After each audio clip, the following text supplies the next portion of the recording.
أهلا وسهلا بكم معانا في قناة كودينج بايبل. في الفيديو ده هنتكلم مع بعض عن يعني إيه ستاند ألون كومبوننت، وليه أصلا فريق الأنجولار فكروا إن هم يعملوه ويخلوك تقدر تعمل أبليكيشن كاملة من غير ما تستخدم موديولز خالص. ده لأن الموديول بيعمل مشكلة في البرفورمانس. طيب إيه هي المشكلة الأساسية أو ليه هو بيعمل مشكلة في البرفورمانس؟ علشان المشكلة الأساسية إنك أنت دايمًا الموديول بيبقى محمّل معاه كود إحنا مش محتاجينه، بمعنى أنت لو عامل موديول مثلًا حاطط فيه الview أو الصفحة بتاعة الlogin والصفحة بتاعة الregister، لمّا تيجي تحمّل الصفحة بتاعة الlogin الكود بتاع الregister أنت مش محتاجه، فده كود زيادة بالنسبة لك، وبالتالي لمّا تيجي تقيس الperformance في chrome في الlighthouse يقول لك remove unused javascript code. فهي دي المشكلة الرئيسية، إن في ناس فاكرة إن الstand alone component اتعمل علشان يحل مشكلة الshared module. أنا شُفت بوست على الفيسبوك كده كان حد بيقول الجملة دي ورديت عليه، ولكن أنا في الفيديو ده هاوضّح أكتر ليه المشكلة الرئيسية مش الshared module. المشكلة الرئيسية اللي إحنا قُلناها من شوية إن إحنا عندنا كود زيادة مش محتاجينه. الshared module هو بيكبّر المشكلة دي، لإن بيخلّي كمية الكود الزيادة اللي أنت مش محتاجه كبيرة جدًا، فبالتالي المشكلة يعني بيخلّي الperformance أسوأ بكتير جدًا، تمام؟ طيب الأول نفهم كلمة shared module. يعني إيه shared module؟ الفكرة إن في كورسات قديمة أو كورسات مثلًا بالذات بتاعة الهنود يعني بييجي يعلّمك مثلًا إزاي تستخدم مكتبة زي الangular material. أوكي، ييجي يقول لك مثلًا تعالَ نشوف الangular material عشان نفهمها. الangular material عندها بعض الcomponents والحاجات زي ما إحنا شايفين اللي بتقدر تستخدمها علشان تعمل design بسرعة في الapplication بتاعك، وما تحتاجش تعمل كل حاجة بنفسك من أول وجديد. أوكي، فييجوا بقى هُم عاملين يعمل لك shared module. أوكي، ويعمل لك import مثلًا لكل الحاجات اللي هو هيحتاجها من الangular material. يعني مثلًا ممكن ييجي يعمل لك import للauto complete والbadge والbutton sheet والbutton كله في module واحد، يحطهم في الimport وبعد كده يحطهم في الexport عشان يقدر يستخدمهم في أي حتة في الapplication. طبعًا هو بيعمل الكلام ده علشان يورّيك إن ده أفضل حاجة إنك إزاي تنظّم الكود بتاعك، لكن ما بيقولكش إن ده بيعمل مشكلة كبيرة في الperformance. تمام؟ دي معنى كلمة shared module، وأنا في الفيديو ده هاوضّح لك إن المشكلة الرئيسية هي الكود الزيادة سواء في وجود الshared module أو في عدم وجود الshared module. تمام؟ هنشرح ده من غير أكواد لإن ده مجرد مفهوم هنشوفه بأرقام كده عشان تتخيل الموضوع وتبقى أنت فاهم ليه الmodule بيأثّر على الperformance أو بيخلّي performance سيء جدًا. تعالوا نشوف مثلًا الرسم التخيلي ده. عندي ده الshared module. أوكي. الshared module ده هافترض إن هو فيه مثلًا حوالي 12 module من ضمنهم مثلًا ال3 دول عشان دول اللي إحنا محتاجينهم. طبعًا ال12 كلّهم موجودين في الimport وموجودين في الexport. أوكي، في الحالة دي هو بيستخدم الshared module للتنظيم بس زي ما قُلنا، إن أنت هنا ما فيش encapsulation ومش هتعمل له ready loading. دي الاستخدامات اللي إحنا اتكلمنا فيها قبل كده، فده بس باستخدمه لوظيفة التنظيم. أوكي، افترض إن كل module من دول الsize بتاعه 50 كيلو بايت، فإجمالًا لو أنا عندي 12 يبقى الsize بتاع الshared module كله حوالي 600 كيلو بايت. أوكي، طيب وفي نفس الوقت عندي module تاني اسمه X module. الX module ده فيه 3 component A B وC. هافترض برضه إن كل واحد فيهم حجمه 50 كيلو بايت. أوكي، فدول كده على بعض حجمهم 150 إجمالًا. أوكي، دي 50. دلوقتي مثلًا هافترض إن component A محتاج الtabs module مثلًا، وcomponent B محتاج الtable module، وcomponent C محتاج الbutton module. فبما إن كل واحد فيهم محتاج حاجة مختلفة، وكل حاجة مختلفة من دول موجودة في الshared module، فأنا ممكن دلوقتي أقدر أستخدم أو أقدر أشيل الshared module. يعني آخده كده. طبعًا مثلًا هافترض إن أنا هاعمل copy. أوكي، وهناخده الshared module أهو. هاضطر إن أنا أعمل له إيه import زي ما هو كده، أحطه هنا في الimports بتاعة مين؟ بتاعة الX module.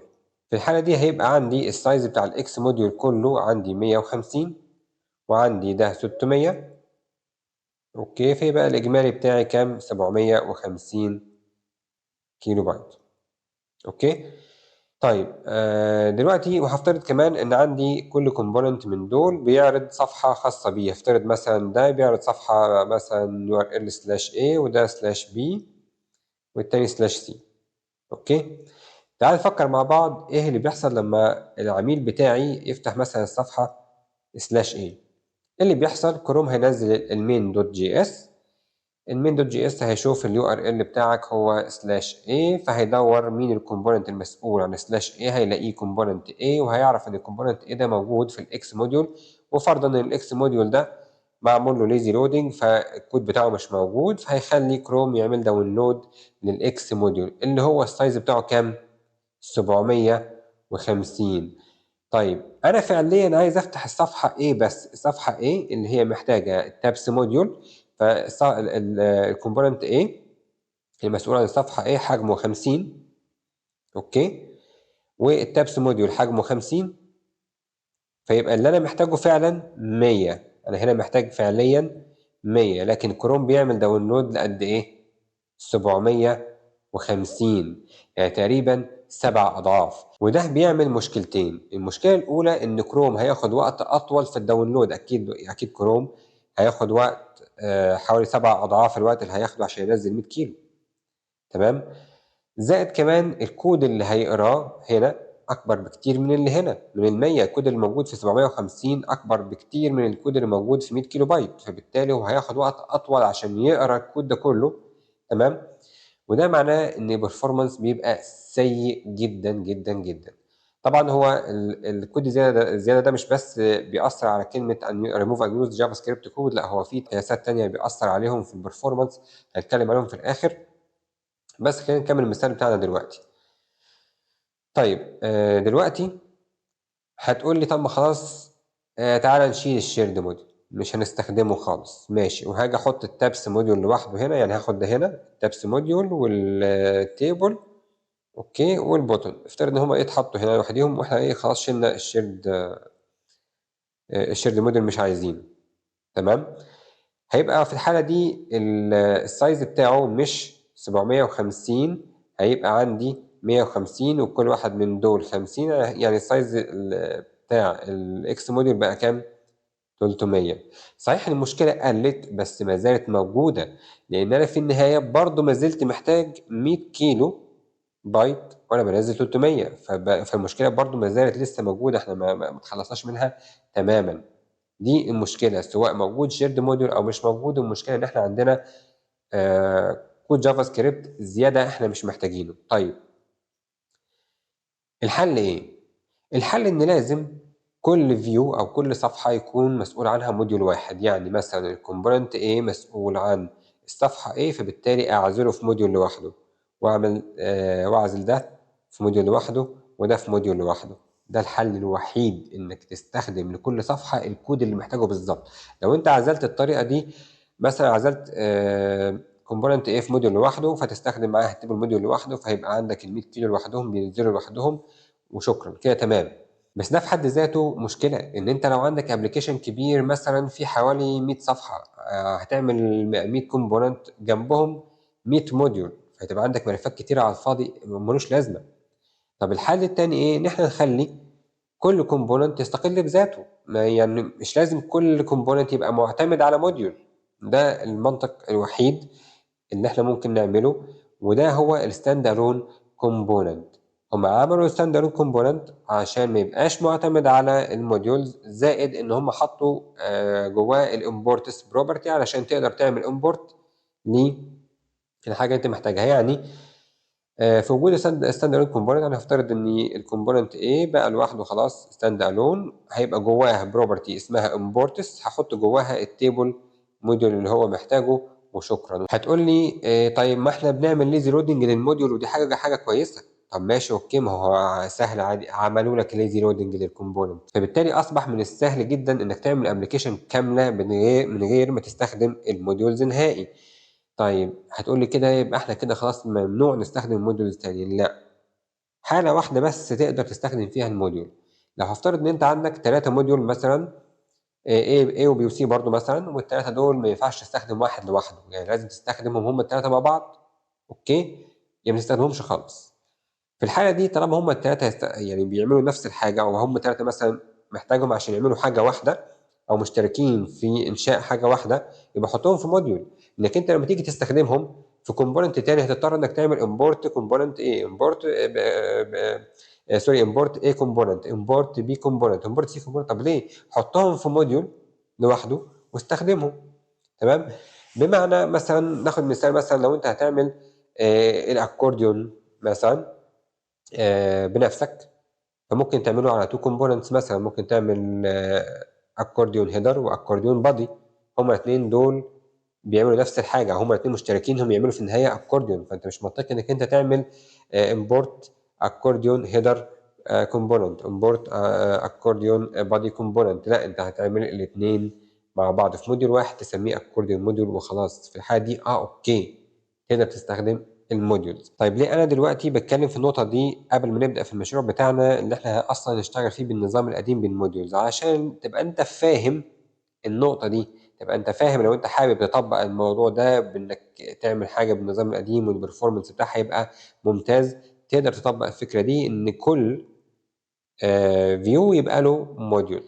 وخُد بالك كمان أنت عندك مثلًا في شركة هييجي لها عميل أو وده حصل بالفعل يعني، في شركة راح لها عميل معاه application قديم بAngular مثلًا 10 أو 9 وقال لهم أنا عايز كذا وكذا وكذا وعايز أعدّل عليها كذا وأنا محتاج الكلام ده بسرعة جدًا، تمام؟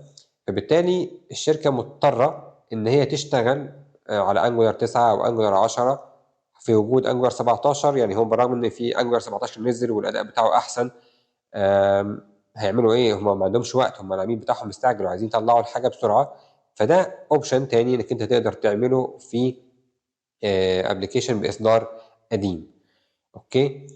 فبالتالي إحنا هنشتغل في أول مشروع نعمله في المستوى المبتدئ بالإصدار القديم أو مش بالإصدار القديم يعني بالنظام القديم، فبالتالي يُفضّل إنّك تبقى أنت عارف المعلومة دي، تبقى أنت عارف ليه الmodule بيعمل مشكلة في الأداء، وإيه هي المشكلة بالضبط، وإزاي نحقق الأداء بتاع الstandalone component حتى لو إحنا هنستخدم الmodules. ولكن الصراحة في الإصدارات اللي هي قبل Angular 14 هيبقى مستحيل إنّك تعمل حاجة زي دي أو تعمل ده بالضبط، لإنّك أنت أوكي أنت ممكن تقسّم كل view لmodule ولكن في النهاية هيفضل عندك component اسمه common module، ده الAngular عامله حاطين فيه مجموعة من الtools، أنت مستحيل أو مش مستحيل هيبقى من الصعب جدًا إنّك هتبقى عايز كل الحاجة اللي موجودة جوّاه، ففي النهاية دايمًا هيبقى عندك كود مش مستخدمه أو كود زيادة مش هتبقى محتاجه ولكن بكميات صغيرة جدًا، أوكي، دي الفكرة يعني، بس إحنا بالطريقة اللي إحنا قُلناها دي إنّك تعمل كل view module دي الحاجة اللي ممكن تخلّي الإصدار بتاعك أو sorry الأداء بتاع الapplication بتاعك أحسن بكتير، أوكي. أنا قُلت في الآخر هنتكلم عن الحاجات اللي بيأثّر عليها الكود الزيادة ده في الperformance، يعني في حاجات تانية الlighthouse في chrome بيعلّق لك عليها ويقول لك إن دي مثلًا قليلة أو محتاجة تتحسّن أو فيها مشكلة، وكلّهم بيتأثّروا بسبب الكود الزيادة ده. تعالَ أول قياس أو أول حاجة بتتأثّر حاجة اسمها FCB أو دي اختصار إلى first conten sorry contentful paint، أوكي، دي عبارة عن الوقت اللي محتاجه chrome علشان يظهر أول حاجة في الview، يعني دي أول حاجة الuser يبدأ يشوفها، أول element في الDOM الuser يقدر يشوفه، أوكي. طبعًا لو أنت عندك كود زيادة و chrome هياخد وقت طويل على ما يقراه، فبالتالي أول حاجة تتعرض هتتأخر شوية، فبالتالي ده بيقل، وده معناه إن الperformance عندك في الapplication مش حلو. تاني قياس عندي حاجة اسمها TTI دي اختصار إلى time to interactive، أوكي، الtime to interactive دي معناها الوقت من أول مثلًا ما بدأ الloading لحد ما الصفحة بقت تقدر تستجيب للuser، يعني مثلًا لو الصفحة دي فيها form مثلًا لو لسه بتحمّل الصفحة علشان الكرو أو سوري اليوزر يقدر يعمل كليك ويكتب، دي الوقت من أول loading لحد ما اللحظة أو اللحظة اللي يقدر اليوزر يكتب فيها دي اسمها time to interactive. طبعًا ده هيتأخّر. ليه؟ لو عندي كود زيادة هيتأخّر ليه؟ آآ عندنا الchrome لمّا أنت تفتح ويب سايت مثلًا بيبقى عامل thread دي حاجة في الoperating system كده بيعمل عليها task. أوكي، فهو السرد ده بيفضل يقرا الكود بتاعك كله بما فيهم الكود الزيادة، تمام، وطول ما هو بيقرا الكود الزيادة وبيعمل له execution في الحالة دي هو هيحصل له blocking هيفضل إيه block كده يخلّي اليوزر ما يقدرش يستخدم الصفحة بتاعتك. فلو أنت عندك كود زيادة وهو بيقعد يعمل execution ليه هيأخّر